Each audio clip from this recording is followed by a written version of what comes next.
Alright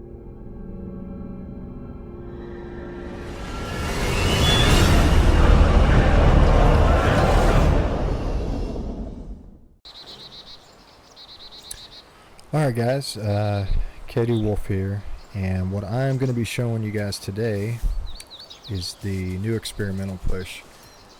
This is adding quite a few things to the game at once. I'm right now, I believe, on a 50-man server. Let's check it out, see. It looks to be pretty full. My ping's not too bad, so we should be okay. The first thing I want to show you is the physics that they've added into the game. This is actually really a cool feature that I like. Right now, the physics only work with static objects. So players, it's not going to work with. You can't hit or injure players. That will be down the road. Dean has said he's gonna be working on that. They're going to be adding that in. Go ahead and kill the zombie. Actually, you know what? Zombies are really tough to kill right now with melee weapons, and apparently that's a bug and it's supposed to be fixed. I'll kind of give you an idea. Usually, you know, with a wood cutter axe, it takes about 3 hits. Let's see how many I can get on this guy. So I think we're about 6 or 7 right now.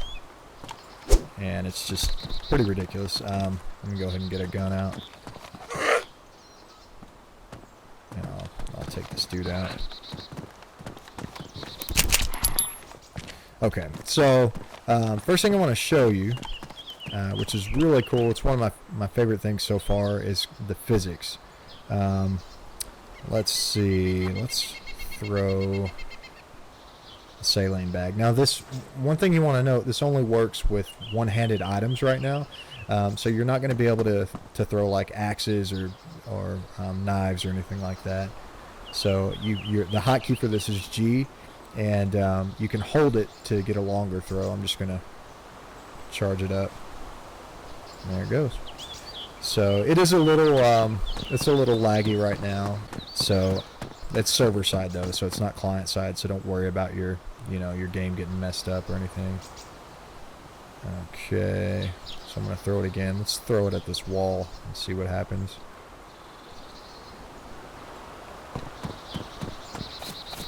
That was pretty uneventful. Alright, and here we are throwing some handcuffs.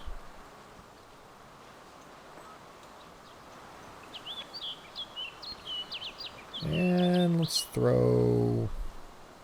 see what else we can put in our hands here.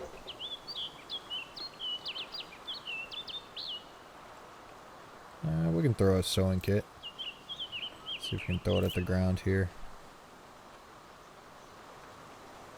So it's actually, you can see that, you know, it moves and acts like it, you know, it has real physics properties to it, which is really cool. Let's see if we can get it to bounce.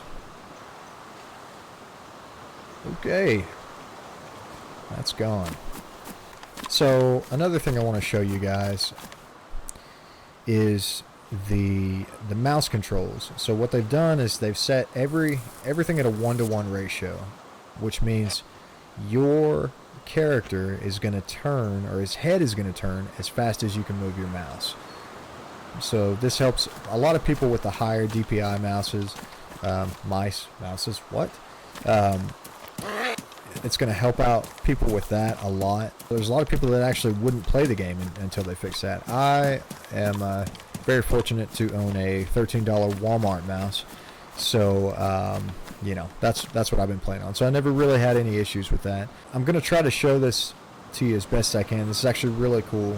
The way that it works is, of course, your head is going to turn, you know, as fast as your mouse moves, but your gun has a certain amount of dexterity. There aren't any numbers out for it yet, but it's not going to turn as fast depending on the size of the gun. Actually, let me kill the zombie real quick. It's not going to move as fast. So this is really cool because what it does is makes handguns and smaller guns, maybe a sawed-off shotgun, more valuable to use indoors. So if you'll watch, I'm going to turn and you're going to see my gun kind of stay back a little bit. It won't follow the reticle 100%. So if you'll watch here, you see how that kind of sways a little bit. If you go fast, you know, it doesn't follow the reticle 100%. So it's not going to be exactly where you're moving and aiming. So people, you know, they're not going to be able to do 360 spins with, you know, super high DPI and headshot you. It's not going to work like that. And the bigger the gun you have, the more dexterity it'll take to spin or to turn inside of a room. Now, if you'll notice, if we equip, let's get this 1911 out, it's going to move a lot quicker, and it'll follow the reticle a lot faster. So you see how that works. So it's actually a really cool feature. I'm excited about this because it makes these smaller weapons more valuable. Another thing I want to find for you guys, if I can, is how to make the bow and arrow. So guys, here we are. I have finally, after hours of searching, found the ashwood stick, which you need to make the new bow in the game. I'm trying to clear some room. There's a zombie. Man, this thing is massive. Get out of here, zombie.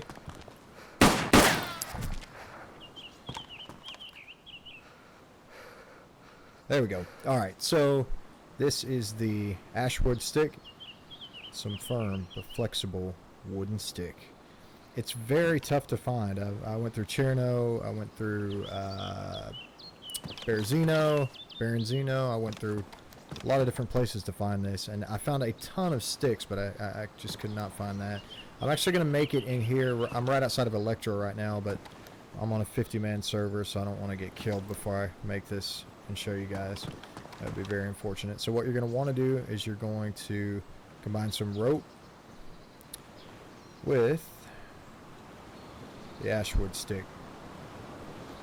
Craft improvised bow from rope and ashwood stick. And there you have it. That's what it looks like. I'm going to go ahead and equip it. And let's go first person here. That's it. The arrows I don't think actually fire right now. So of course they're going to be working on that. You can zoom up, kind of scope up that way. Zoom back out. I think when you crouch, yeah, it goes sideways. So that's pretty cool. You can still zoom in just like that. And we'll get another shot from third person. So some pretty cool animations there. So you'll actually find them in the industrial type areas. As you can see, we're outside of Electro right now. I found it in this building here, right on the floor. So these are the spawn locations for these ashwood sticks. And that's it. So that's how you make that. It's very cool looking. Let me go ahead, show you what it looks like. That's what it looks like when it's put up. So that's kind of weird, but I'm sure that'll get fixed eventually. Alright guys, so that pretty much covers everything on the new experimental update. I will be getting more gameplay on the experimental servers and push that out to you guys as soon as possible. Hopefully we'll have some bow and arrow stuff on there. I know it's kind of broken right now anyway, so we'll cover real quick everything that was just recently added. 100-person server now, it's online. It's a UK server. 80 to 50-man servers are now online, running really good from what I can tell. Did not experience any kind of player server lag, anything like that. Mouse controls are much better. Don't forget dexterity's added onto the guns now, so if you have an assault rifle or something like that, it will turn slower than the reticle, so keep that in mind if you're going to be getting any firefights or anything like that. Servers now have a better messaging service. It's guaranteed, so actions are going to be instant, hopefully, or as quick as possible between the client and the server. New physics system is in. You'll be able to throw things. Obviously, we showed you some of that with the items in the video. For right now, remember, it's one-handed items only. It's not two-handed items. Rocks are two-handed items, unfortunately, so you can't throw those right now. Shovels, axes, things like that. Speaking of shovels and axes, remember the melee weapons are unbalanced in this update. So if you're on the experimental server, you might as well be using a gun to kill zombies. Remember too, as well, with the physics, all physics calculations are done by the server.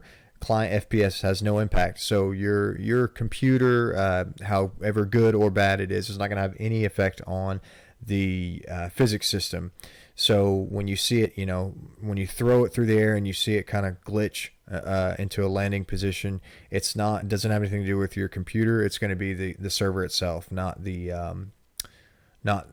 client. So just kind of keep that in mind. If you can't throw things, make sure you check your keybinds. The standard key is G, but if you've got that set to something else, you might want to change that.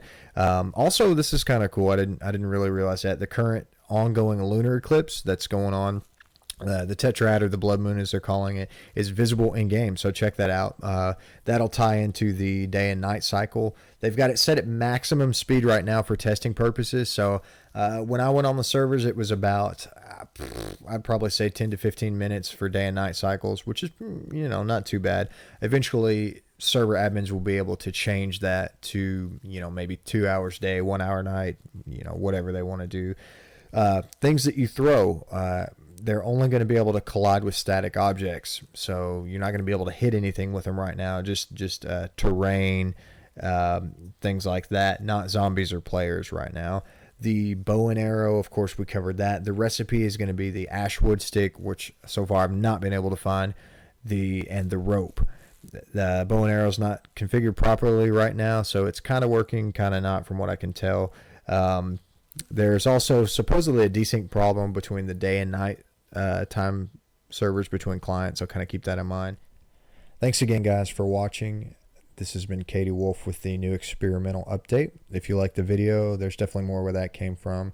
Be sure to like, comment, subscribe, and I would definitely appreciate it. Love you guys. I really enjoy throwing stuff. Don't ask me why. It's awesome. Taking my hands.